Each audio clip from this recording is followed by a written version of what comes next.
It's winter outside and it's not winter inside. I like it. We are working on this thing today. So an oil change to do. I've got shocks to do. I think that's it. I did the plow oil last year, I think, so it's gonna be fine. Yeah, let's just start tinkering on it. This mirror's all buggered. Flops around like a wet salmon, so let's see if we can, I don't know, spray foam it in place or something. I've got shop towels in there now trying to hold it together, but otherwise it's in okay shape. The tires I don't think will rotate. Those are my fronts. There's a ton of tread. A little bit less on the rear actually. Maybe we should rotate them. Or we'll leave them how they are because I like to be able to steer. I might have actually rotated them when I put them on this truck because they were on the other plow truck. I can, if any of you have watched my plow video from last year, let me know if I rotated them or not. Then I won't have to. I would warm it up, but it smokes like a bugger and I don't want to fill the shop with smoke. Although it's open and aired out, it holds the smoke for a long time. So we're just going to leave it as is and change the oil.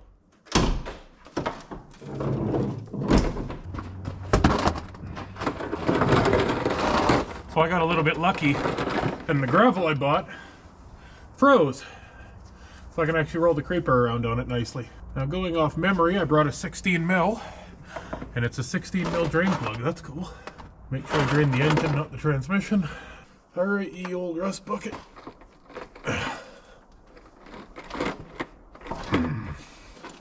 Cool.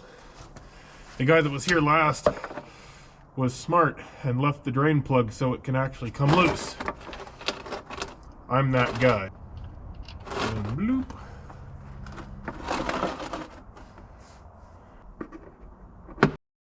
Bitch. Okay, I didn't bring gloves, so we're just gonna let that drain and then we'll come back for the filter.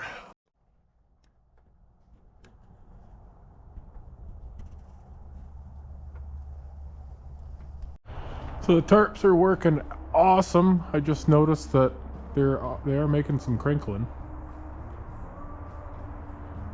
See, they're moving around. I'm gonna close up the garage door and see if it makes a difference.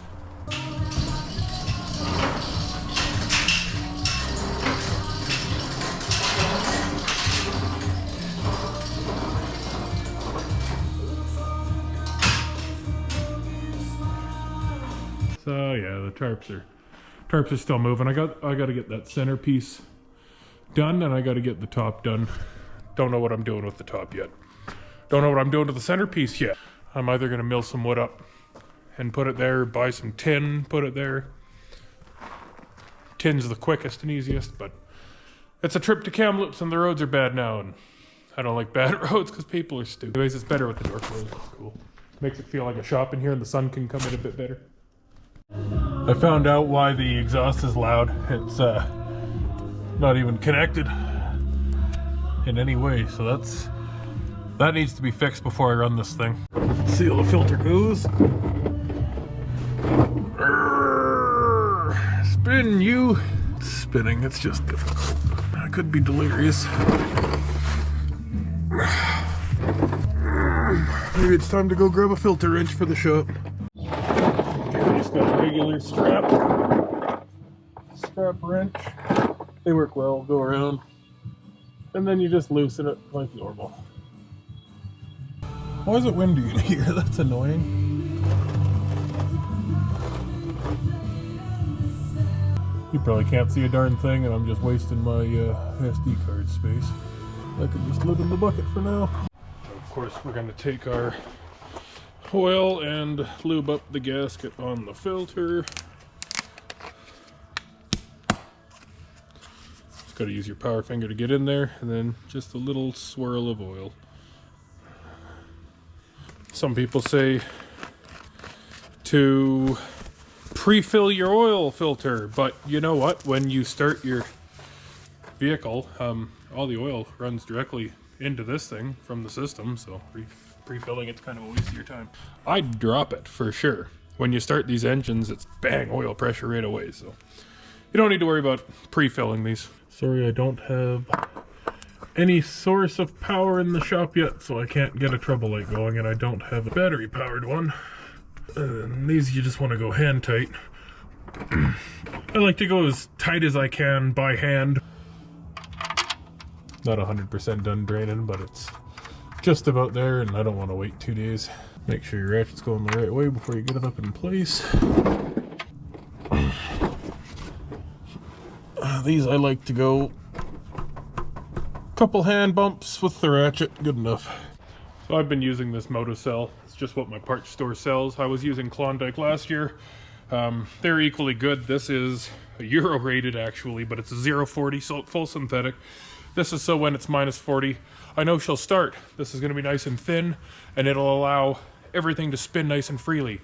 When you go to start it, you actually notice a big difference when you switch from regular oil to synthetic oil. You turn the key to on and to start, and if you pay attention and listen, you know your vehicles, right? You get used to how they start. When you start your oil after switching to synthetic, you can notice a much faster. You got the sound effect. The most annoying part now is the walk back and forth from the garage to the shop way in the back here. I'll bring you with me one of these trips so you can see how long it is. It is quite the trek.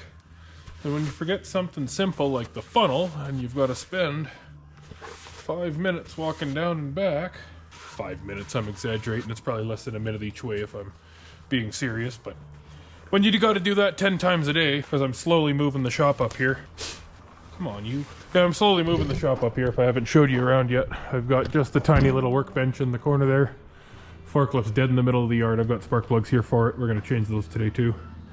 But yeah, I'm just working off that little bench in the corner, and I want to get my toolboxes up here, probably put them there. That corner's not going to be for storage like that. I think it's going to be maybe an electric input or a bathroom even. I don't know, I don't have a concrete plan for it, but I want that corner to be something, and then maybe I can put a mezzanine up top and have snowmobile storage and stuff. So anyways, yeah, I'm pretty tool-less right now, so doing what I can with what I've got. I'm sure you all know how it is. These hold 10 quarts on the nose. That's 5 quarts. I'm gonna dump 2 in. And I find the easiest way to open these things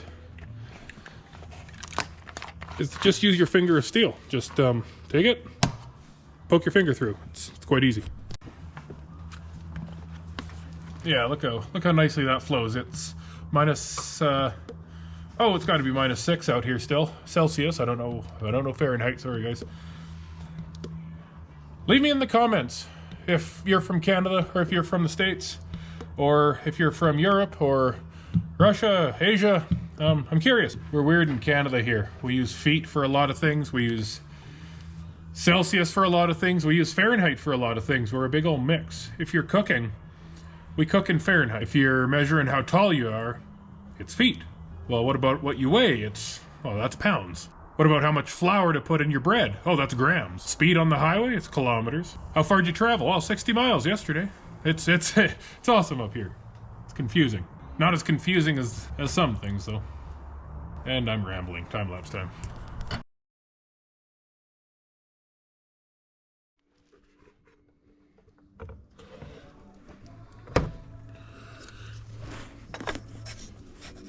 Okay, that's Gucci. I don't have storage for anything yet. Fall down, why don't you? Let's have a look at this air filter. I need Phil's lips. I got bupkis for tools up here right now, so not that I wouldn't normally try to find an impact tool to do this faster, but my first instinct was to find a screwdriver. That's just those 4 screws, and then the last one's down in here, so.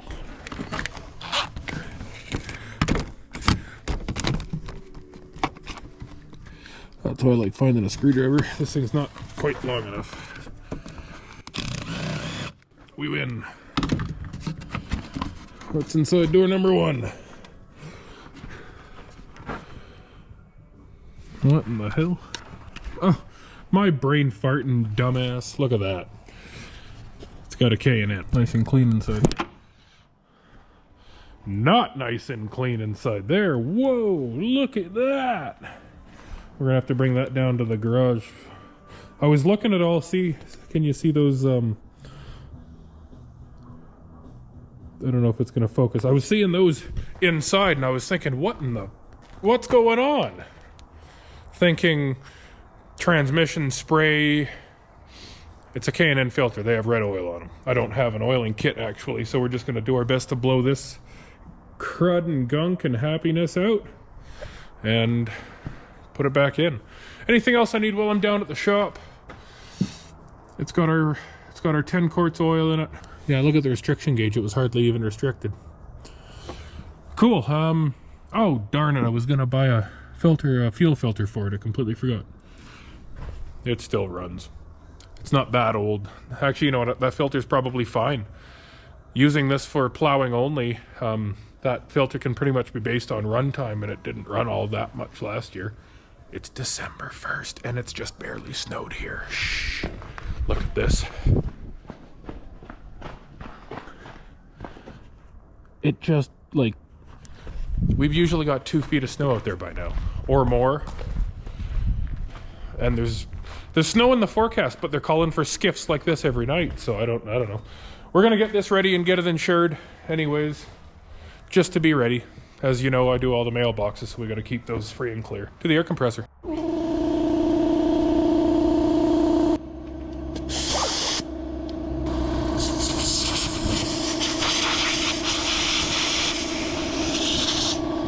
Now they say not to actually use compressed air on an air filter, but obviously I'm just spraying literal big chunks of mouse nest out of it, so I'm good with it.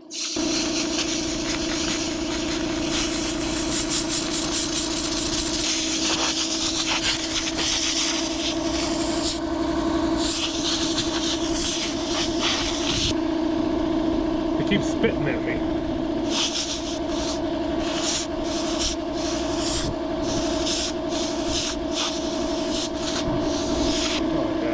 Look at all that mouse coming into there.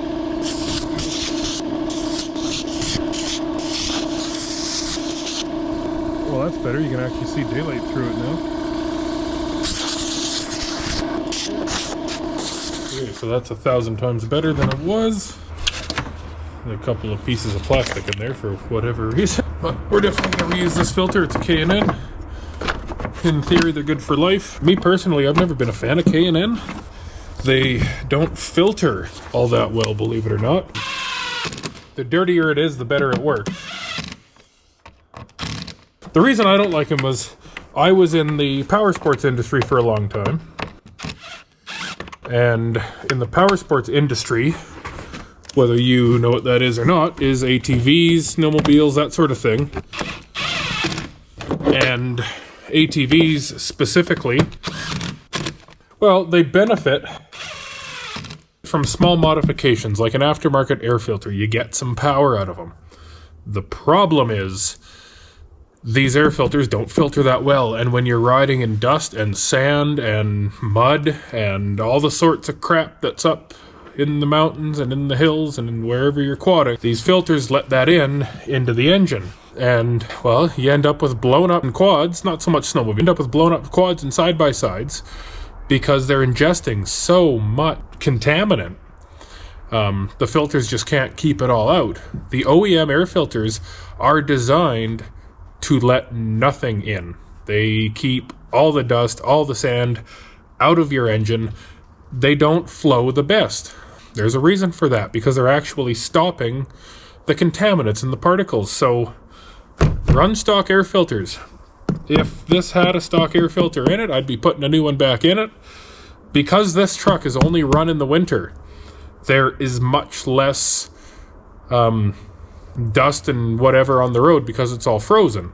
My only concern in my head anyways would be the airborne spray that they put on the road, the magnesium chloride that melts the ice. If that's on the road, this filter could let it in. This filter's been here for 3 years since the engine, or since we've got the truck. It's probably going to stay in here, to be honest. I would never have spent the money to buy one, is what I'm saying. And I don't recommend you run them in ATVs. In cars and trucks, sure, there's way less dust. Don't run a K&N air filter or most aftermarket air filters unless they're paper-based, or a lot of the foam oil-soaked ones are really good as well. A lot of dirt bikes came from the factory with that sort of system, and oil-soaked foam, that works well. But don't mess with your factory air filters.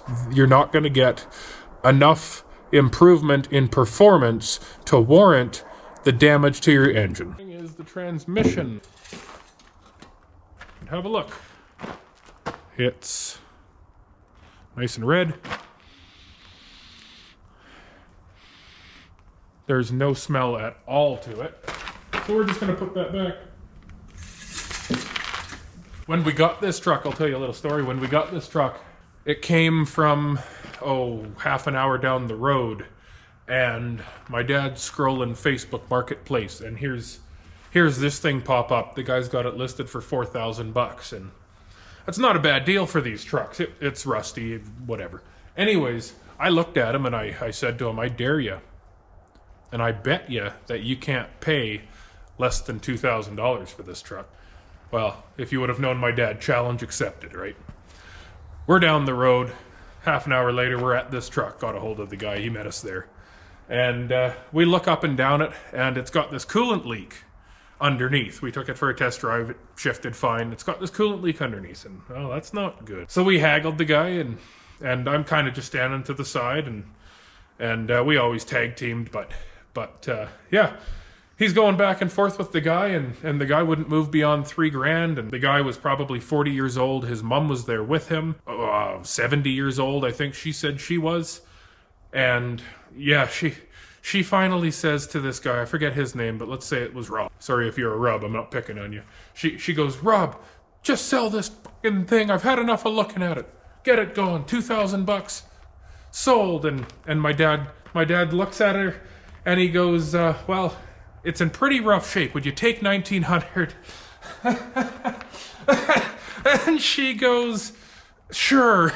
Just get it out of my hair. Because I bet him he couldn't get it for less than $2,000. Forget what I owed him, a case of beer. It was just a gentleman's bet. We used to do that all the time, but it was pretty funny. We got it for $1,900. It's an 04. It's got 450, I think, 1,000 kilometers on it. It starts, it runs, and when my plow truck last year crapped out, it came to the rescue. So the reason I told that story with the leaking coolant that we found underneath, with these, what happens is the coolant runs through the transmission bell housing adapter. It's all built into one piece. And we found it to be cracked. The transmission bell housing was cracked. So that means the transmission's been out of this truck. We swapped the bell housings over from a different transmission. This unfortunately was before I was doing YouTube. Yeah, we swapped the transmission. It had a new filter. It had new fluid. And it's only got probably 7,000 kilometers since then. So it's I think we did change the fluid once, so it's good to go. It's fine. With no smell out of it at all, I'm not worried. It's good for the season. One thing I gotta do one day is another one of these filter housings, because it loses its prime. So you gotta sit here and play with the button until it becomes firm, or the truck won't start. It'll turn over and die. So that's firm now. It'll start. I don't want to start this until I need to. I'm just thinking to do the shocks. It needs to be off of these stands. You know what? I don't even need to jack it up or anything. They're just shocks. So I bought Monroe Gas Premium. They were $100 a piece, like everything else. New bushings for the top. So the reason I'm doing these is, I'll show you in a bit. These bushings are missing on one of them. Are these going to be hard to compress? No. Oh, look how easy these are going to be. Reason I say that, see how it's expanding there slowly?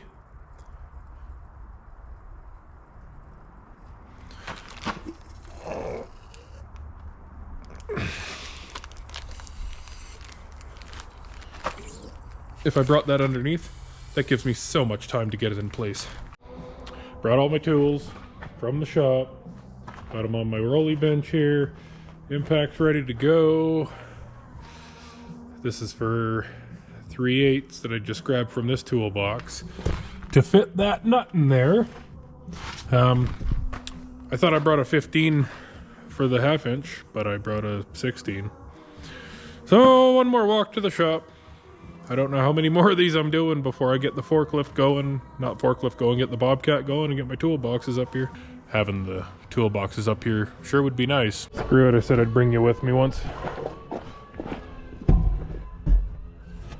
gotta get a door handle on that. I don't have one though. I went looking the other day for the life of me. I know I had like 4 or 5 downstairs in my place, but I couldn't find them. That blazer there, that's going to get worked on now that the shop's up. This ATV is actually on the priority list. I need to get that in the shop today. It needs a spark plug, and I think it needs a valve set. It's been to 3 shops and no one can figure it out.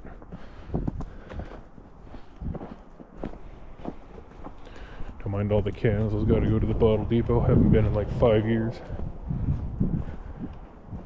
They're not all mine, don't worry. But anyways, yeah, there's house. Here's garage. Long enough that I'm just a bit out of breath. So we have 15 up here missing. Love it. I hope I don't regret this. I'm going to try something stupid though.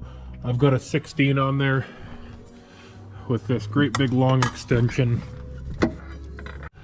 So we've got 3 little extensions and a swivel on the end of that 16. And a 16 is not the right size, so I need this to just work.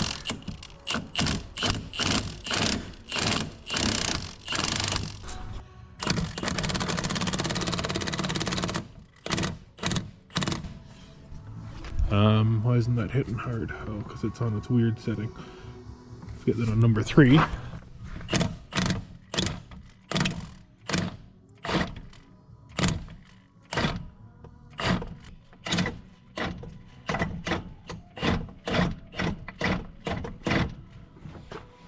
just need to get that shock to quit spinning, and holding you was difficult. So hopefully this glove's strong enough with this hand.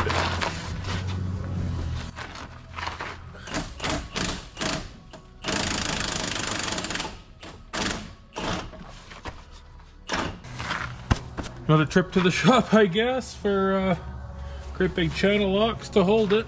Ooh, I misspoke. Another trip to the garage. This is the shop now. I got a pair of vice grips in here that...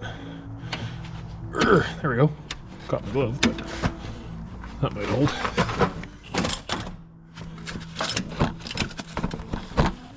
It also might not at all.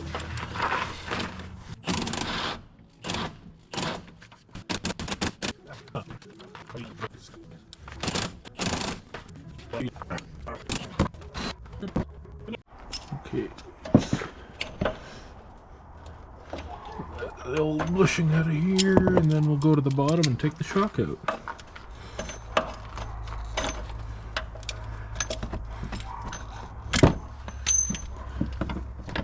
Oh yeah. That shock wasn't doing much. From in here with one hand. Look at that! Look at that! 21 mil on both sides of this. Now listen, when you're working under a rusty vehicle, rule number 1 is to close your eyes when you hit the impact trigger. So this wrench should just butt up against the arm. Ow. Don't you start bucking around, you.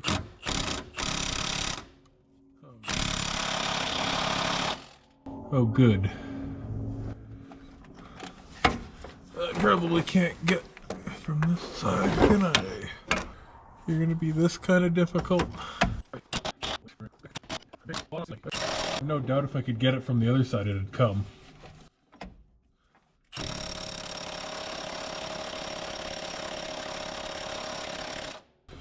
But the other side requires a swivel or an impact, which is gonna take a ton of the torque away from the gun. Darn it. Okay, it's not last resort by any means, but it is up in the ante quite a bit. Let's get some heat in.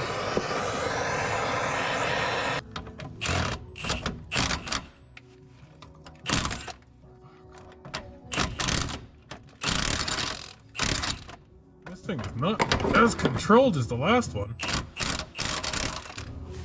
This gun, I mean.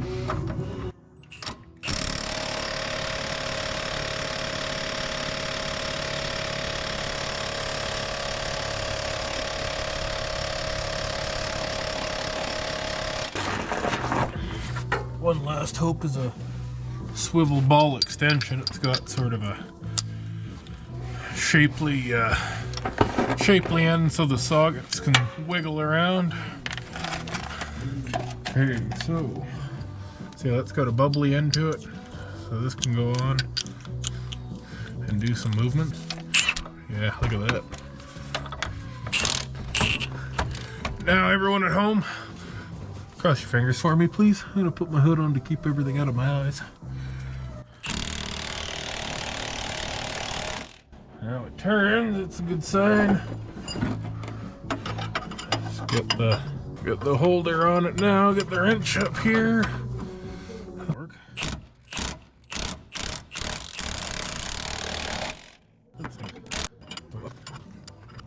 Work.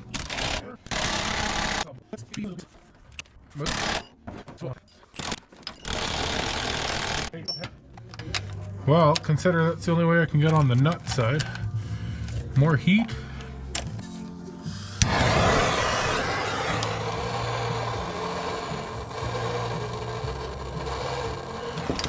Every extension or swivel you add, you lose so much power.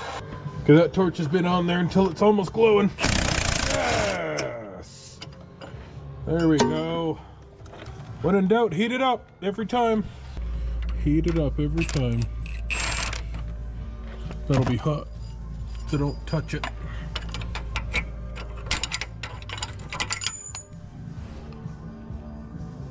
Okay, bolts out of the top, bolts out of the bottom. Watching my hand where it's hot, and the shock is out. It's a good thing I didn't mess the bolt up, it didn't come with a new one. You can clearly see the difference.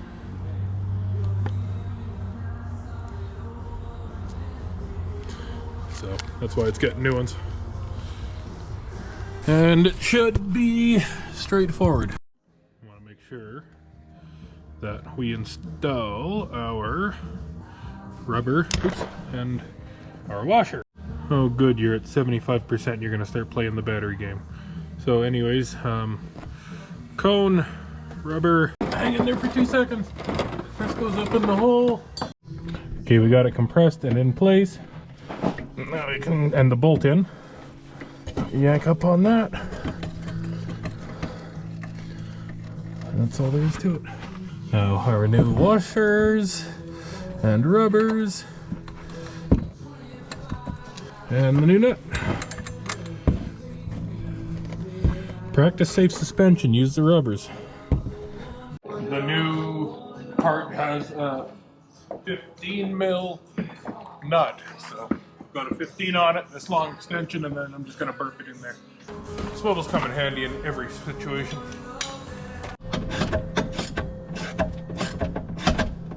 Listen, when you're reassembling stuff like this, always put it so that you can get the nut and the more powerful device, in my case that's my impact wrench, on the nut.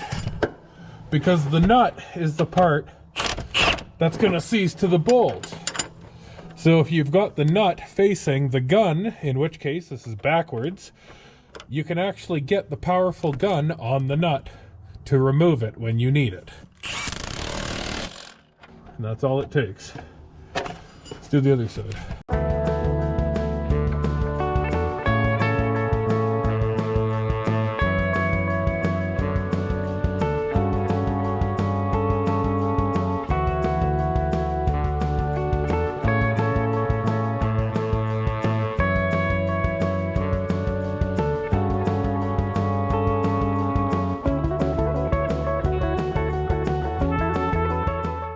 Okay, that's how quick it's supposed to be. That one went smooth. Okay, you see the problem with this mirror is it's loose and broken, and yeah, look at that. Like, I don't know if there's a way to tighten that up. I genuinely just think this is broken, that's the problem. Is there something that tightens this mechanism up? Can't really see anything. I'd love for there to be like a set screw or something in here just to tighten up. If anyone knows how to tighten these up, can you let me know? Yeah, I'm missing 1 or 2 tabs off this. It does stay for the most part, but what doesn't stay is that. So I'd like it to stay, but I guess I'll just put it back the way it was for now, and it is what it is. Hey Spotify, the stupidest thing you've ever done is this weekly recap thing, and you've got music that helps the world sleep. Piss off, I'm trying to work. 1, 2, 3, 4, 5, 6 freaking songs I would have had to listen to if I was in an awkward position. Like, stupid Spotify, stupid. Okay, so I got the mirror in the perfect spot, and I've got this tape. I think this is some special waterproof stuff too, so. Or it's just really good duct tape, but regardless. We're just gonna try to tape this thing in place.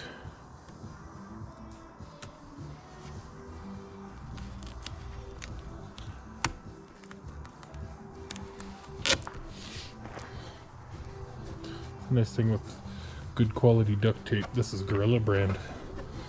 It peels really nicely. Okay, if that didn't move, my mirror, we should be perfect. So if I'm in the truck, I can see you, I can see my fender, I can see the top of my box if I squat, and I can see the ground if I lift up. Perfect for plowing. This is stupid not to wipe this thing off, isn't it? Good thing I'm handy. What is that? About handsome and handy? Well, intelligence plays a big role too, fellas. When you're a big dumb like me. I don't really care about sealing it. I'm worried about the tape peeling off. So... what do you think? One on the outside here just for good luck. I don't like wasting this tape. It's expensive if it is that special waterproof stuff I was talking about. Or I mentioned quickly, I guess. Hate that when people in channels are like, oh yeah, I was talking about this, and they mention it for a quarter second and move on. It's like, well, you weren't really talking about it, fella. Okay, Mike's mirror replacement, or mirror repairs. Let's see if it's still pointing where I want it to be. Yeah, if it moved out just a hair, but that's tolerable. It's fine. Okay, well I can get those to work by plugging accessories into that. I can't remember why I did that or why I didn't, whatever. I'll wire those in properly one day. I'll plumb into here a day when I have headlights or lights in this shop because it's getting dark already. So I got the oil change done, I got the service done, all the oils checked, transmission's good. I guess I should check the diffs one day, but not today. Air filter was replaced, and yeah, I'm happy with this for the season, I think. Not too much more to do on it. I'll get it up in the air on the jacks one day soon, get it insured one day soon, and be plowing with it one day soon. So, oil change was a success. We're good.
It's heavy. We're almost there though.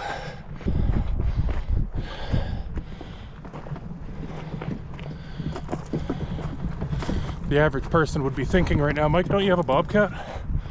Yep. Yep, the average person would be right. And I did it the hard way for no reason.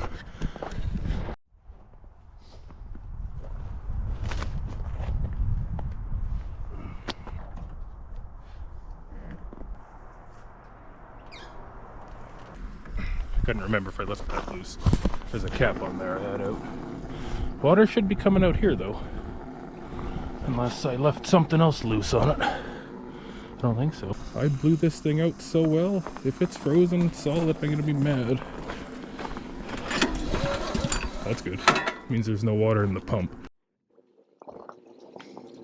Nothing came out but this sludgy looking stuff. Sorry, I missed the press button on the play button on time, record button. A little bit of rust in those is normal. That's why I like to have the water run for a bit beforehand. Flush all the gunk out instead of putting it through the wand and the hose. I bought a rotary nozzle for this thing too, but it broke. I bought a metal one, full metal. Of course, a piece of plastic inside that did not like freezing and broke. So, don't buy the rotary nozzles if you're going to keep it in freezing temperature. The hose seems to be good. Cool. So that all appears to work fine. We're going to need a battery for it because that one's dead. I'll just bring jumper cables up here and hook it up, but yeah, that's all free and clear, so it should work.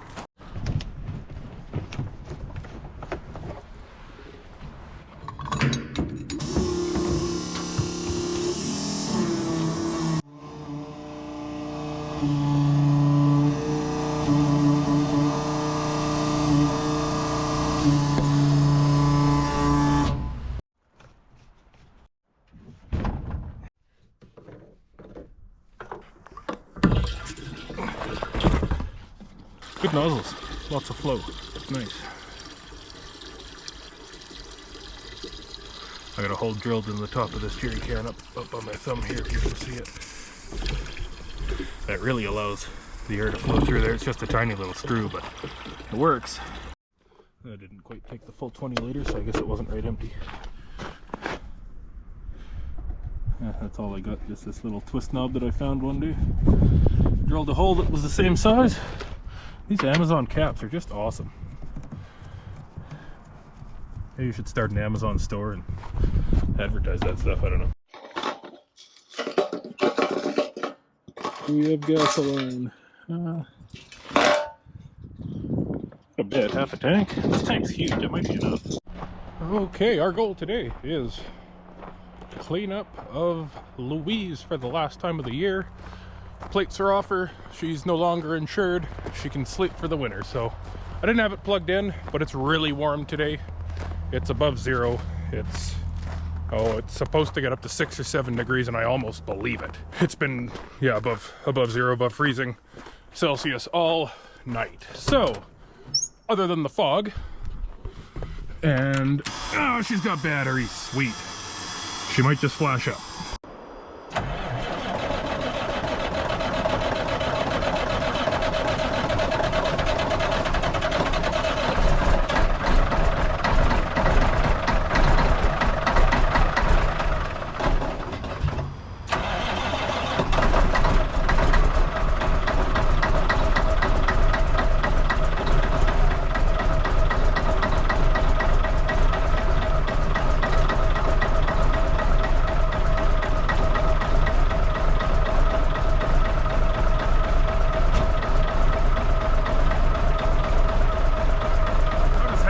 Could have been. I thought about plugging it in for 20 minutes, but I've got the extension cord power in the shop right now.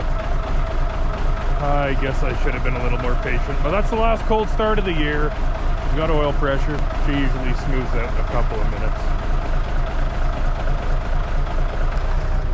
We'll let that warm up for a bit.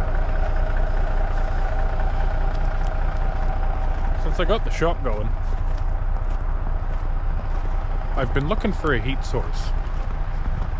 I've got piles like this. Now, how do you turn a lot of this into firewood? Like, these are easy. I'm not stupid. But up in there, there's a whole bunch of branches, a whole bunch of stumps are a big thing for me. I can always cut a stump in half, but I've been looking at this little wood stove here, and it's not tiny, but it's not big.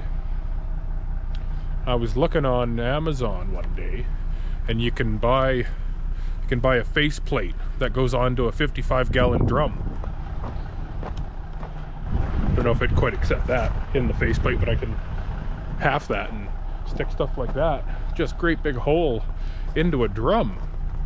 If anyone's tried that, let me know. I think I'm gonna order one because I've got a drum. The kit's only 175 bucks Canadian, so if anyone lives in Canada, they know exactly what I'm talking about. Everything's fucking expensive, so when you can get a break and something's under 200 bucks to heat a 40 by 48 shop, it could be cool. So if I buy that, when I buy that, I think I'm going to. When I buy that, I think I'm gonna make a video of converting a barrel into a stove. So give me a like and a subscribe to see that. I'll stop bugging you guys to subscribe once I hit 1,000.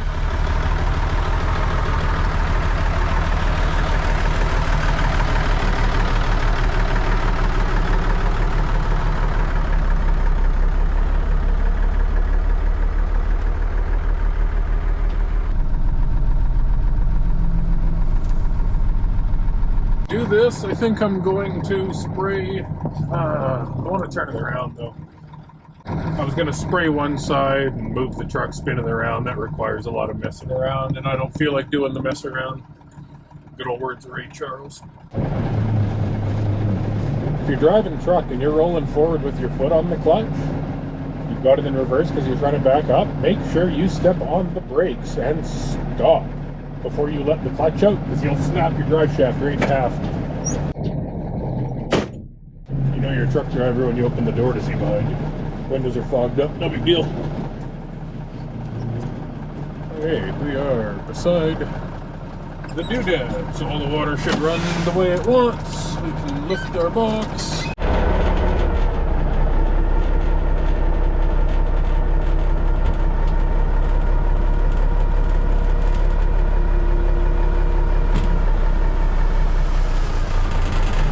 Window up. Holy. Oh, there you go, you big old bugger. Good girl. Alright, let's close this window and then we can wash it.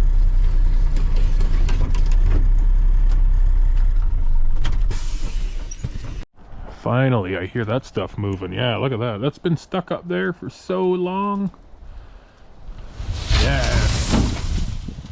I don't want to make sure, sorry, you want to make sure you don't stand right at the box when stuff's falling against it. If it pops open, it'll crush your legs when this swings.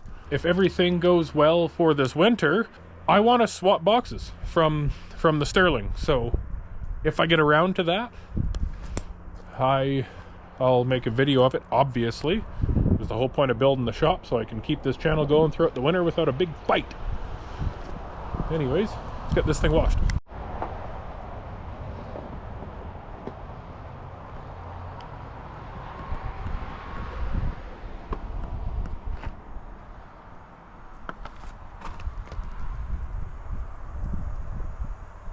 I hear an air leak back here too. I'm gonna have to find one day.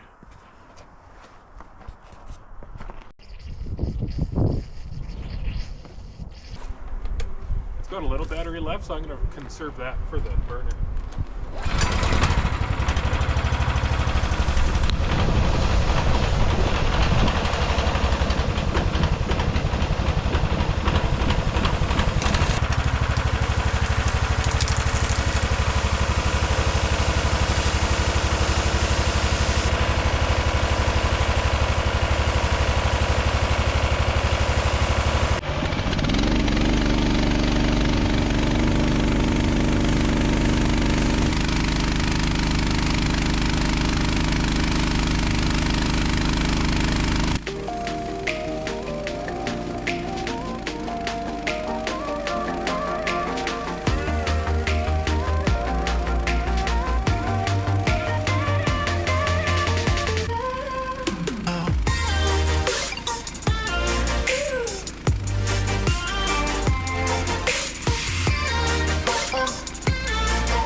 hearing that for like 10 minutes. Okay, battery's dying at 70%. We got Louise clean, so she can get worked on. She's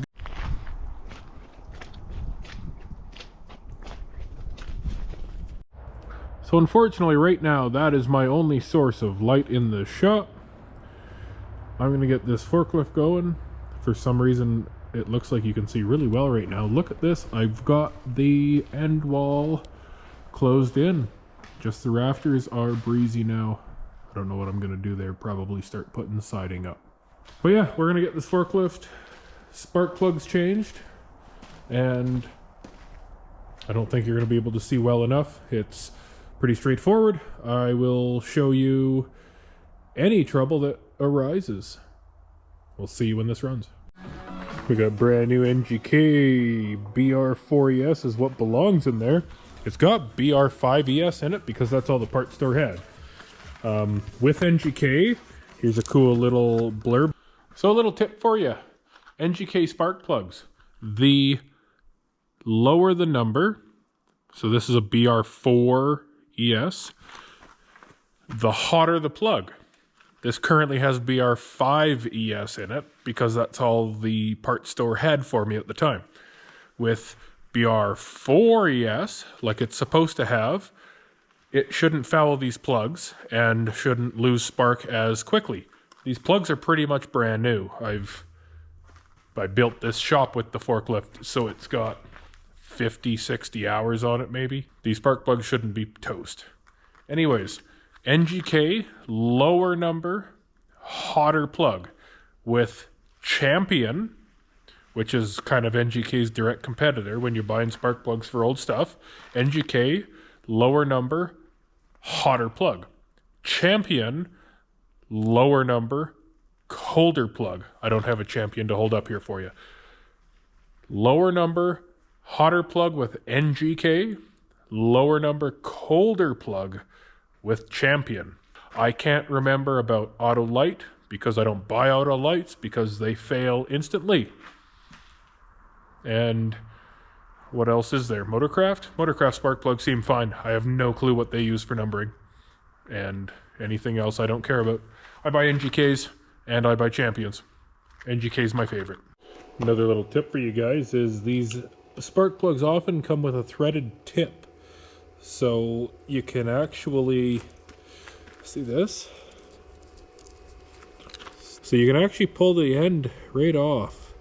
So what I always recommend doing is getting a hold of them with a good pair of small pliers like this and just giving them a little torque on there. Then it can't come loose. Can you believe this crescent wrench cost me 50 bucks? Look at that. Tags on it, brand spanking new. Oh, we don't want garbage on the ground. Brand spanking new, $50. Ridiculous. Just to hold a spark plug for one. I'm just kidding. It's a heavy duty Jet brand. It's got a cast iron piece to adjust it. It's going to make things a lot stronger. That just came out of the thing and the tip's loose. There's the BR5ES. And look at that. Look at the carbon buildup on that. It's insane. Hopefully it's focusing for you. So much carbon on that. And yeah, this tip was loose. That doesn't help a thing. Okay. All 4 spark plugs changed. See when she starts.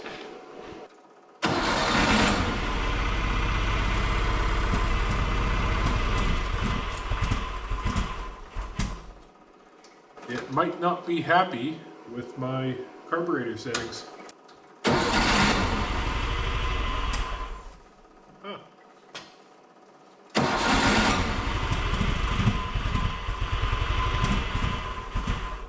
Come on, baby.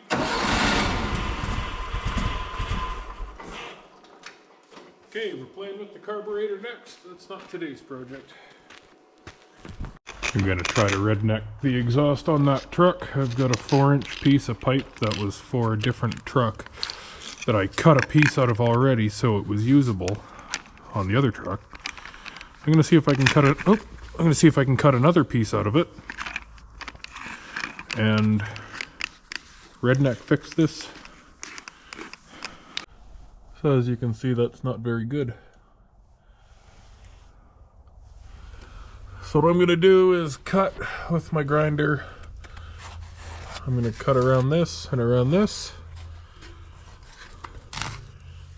And I'm gonna make these two pieces one again with a new piece of this pipe over here. The way I'm gonna do that is probably cut slits into this maybe and squish the pipe so that I can insert it. Obviously you want to be wearing safety glasses, and I'm not really happy that I'm not, but I only have sunglasses and I can't see under here.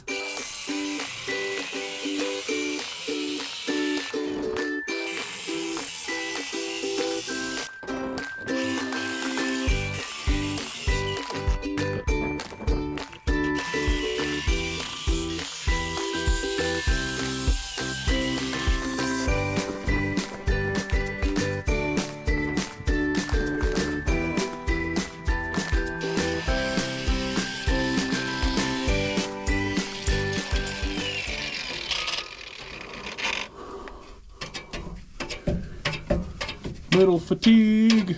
There we go. I did that without getting any crud in my eyes. I'm pretty happy.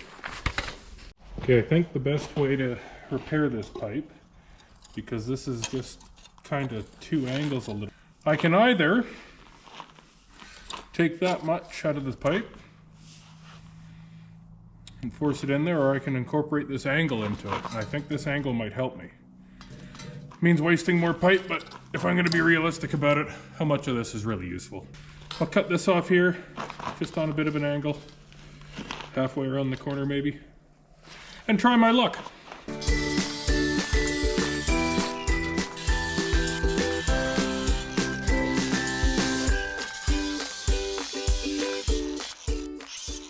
So with that tiny bit of an angle, I can actually see that it is going to be beneficial. So unfortunately, I'm going to have to squish the pipe down. I'll have to squish both ends in and down, and then I can slide this pipe over top.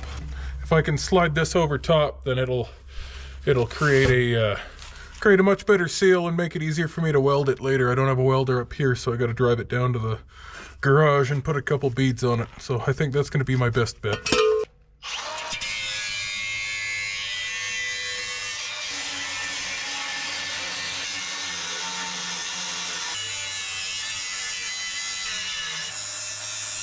That's not so bad. I had my eyes closed for that one. Yeah. See what I mean? Now I can collapse these. That one might not have gone through all the way. Or the pipe's just that much thinner at the bottom.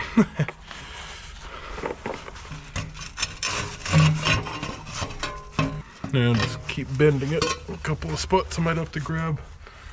Where's that one cut? That's not cut yet. Found these filter pliers that seem to be working for squishing the pipe. The bottom's really easy. The top, however, is very not.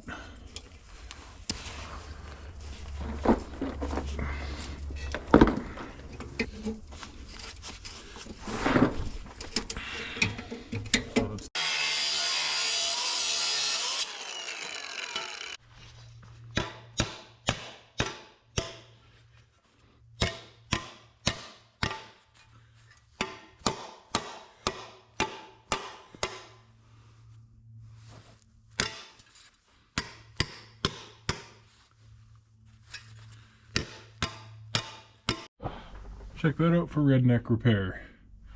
I got it more or less in place. Just gonna give it a couple of love taps with the hammer here.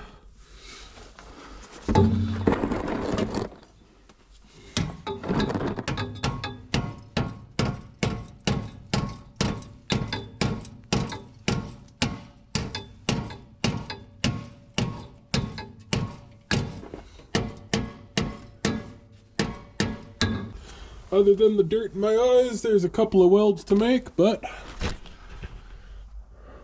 you know what, if I had a couple of 4-inch clamps, that would just be perfect. I might buy some. Anyways, that's better than it was. That's not just free floating now. I'll weld it in a bit here and send it on its way. I desperately need to get this generator going because I could just plug the welder into it. I've tested it and it powers the welder, but it pukes oil out of this tube here. Really bad, like windfall oil, like bad. So I need to rebuild it. I wonder if my little Champion generator will run the welder, or if I just need to bring this down to the garage. I'm probably just going to do that. That's quickest and easiest. Look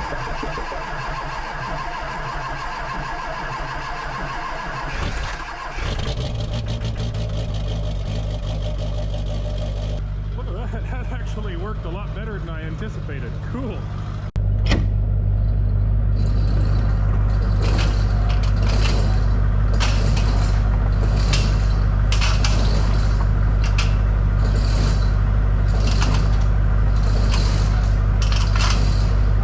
It's actually really cool. That tailpipe hasn't had exhaust out of it in a long time.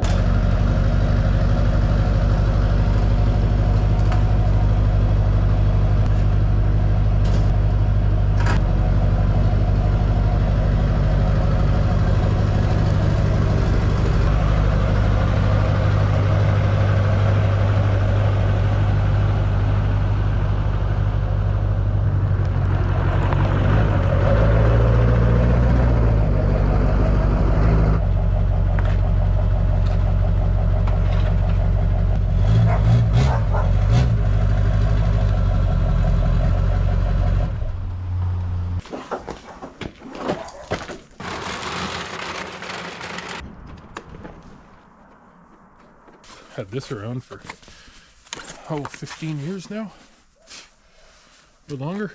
We're welding exhaust, so we've got it on auto set. We're gonna put it at around probably 18 gauge, 20 gauge even. That's number 2 on the auto set. It actually does a pretty good job. I got power coming right from the dryer outlet inside. It's good quality voltage. See how it welds, but I don't foresee issues except for around the rusty spots. But if I can get it mostly welded, I'll put clamps around it and call it good. If anyone's got suggestions for replacement wheels, let me know. I'd love to put off-road wheels on one of these. I don't know if this is going to work or if it's just going to anger me. So we'll try it once we're under there.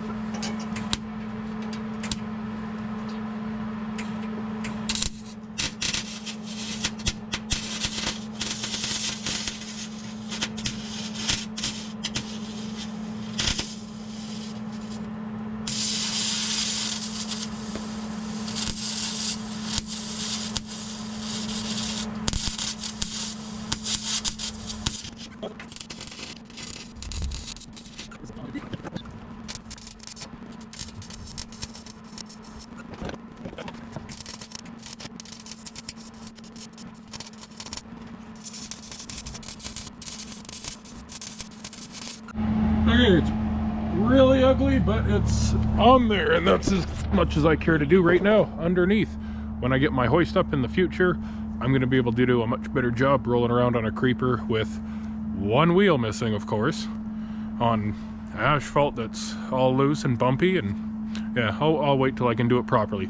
This makes it 100% better. The cab was getting gassed out last year real bad, so I'm happy.